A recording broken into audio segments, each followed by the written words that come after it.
So with the 1 year anniversary of Mario Kart World approaching, I thought it would be a good time to make a video talking about what happened to it and why so many people are complaining about it.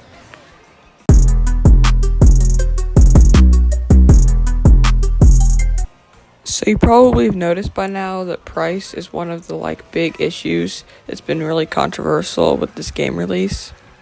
Many people, me included, were very frustrated to find out that the game was going to be $80 to buy on its own. Nintendo did make up for this by including Mario Kart World in the Switch 2 bundle, where the game itself only cost $50. I feel like this felt a lot more justifiable because the game is not an $80 game when you really look at the content of it. Unfortunately, the Mario Kart World bundle with the Switch 2 just got discontinued recently, and you can definitely tell that a lot of people are not as eager to buy the game now, given the price is kind of crazy.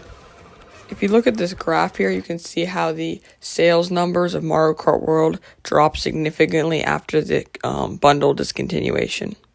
Dropping from over 4 million sales to less than 1 million sales from the fourth quarter to the first quarter of this year is actually really concerning for the game's future. This really worries me because I think it means the online competition of the game is going to get kind of weak very early in its lifespan.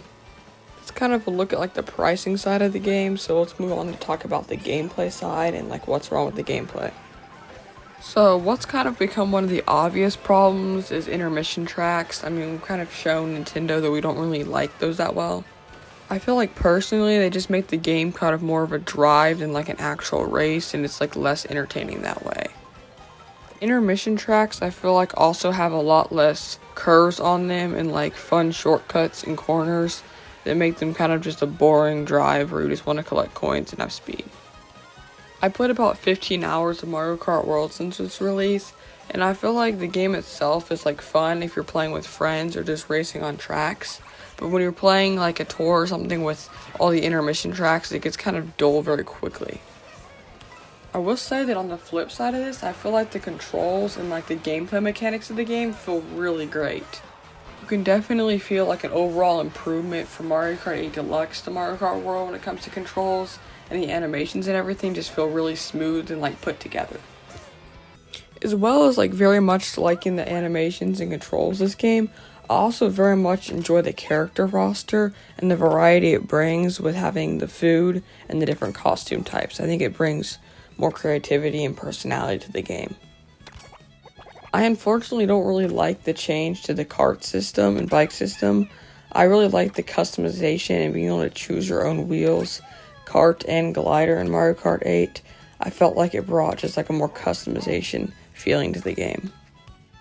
As well as the kart changes and customization lacking there, I feel like Nintendo also really made a poor decision when having less tracks in this game versus Mario Kart 8 Deluxe.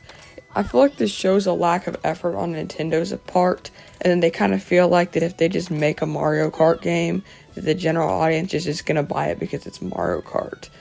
I feel like that's kind of been proven wrong though with this game, because as you saw earlier from the sales numbers, that big decrease kind of just shows that people aren't really justifying paying the price for the game because they don't feel like the content in the game is really good enough for the price value.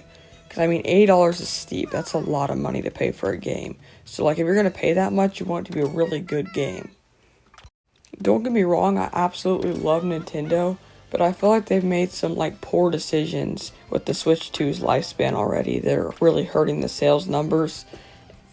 Looking at their sales numbers for their softwares as a whole, looking at Donkey Kong Bonanza, Kirby Air Riders, Metroid Prime 4, Mario Tennis Fever, those games, they're not really having good sales numbers even though they're very early in the lifespan, and there's some of the few games that are on the console.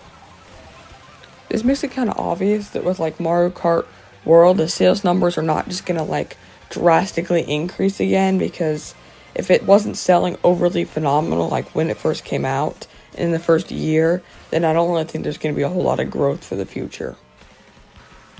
I feel like touching back up on gameplay, this is definitely a great game to have if you enjoy playing video games with family and friends, or even playing online. I personally really like to play with my family and friends, but if you're someone who's more of an individual games person, then I don't really think it's going to be something that you're really going to get that much time out of. I feel like the addition of Knockout Tour, though, was really beneficial for a more single-player audience. I think Knockout Tour fixes the issue of some tracks being too, like, boring or straight, and, like, the whole intermission track issue, though, because you're worried about getting to each checkpoint and not getting hit by stuff so much that it kind of, like, takes away from that dullness.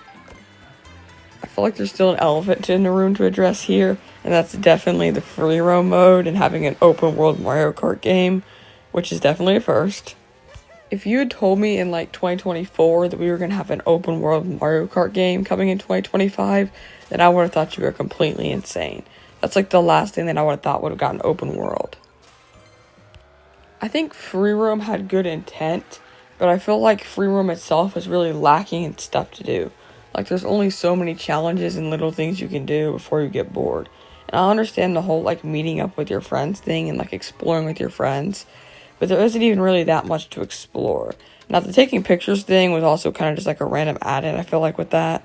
It didn't really serve a purpose, but I mean, I guess it's another feature.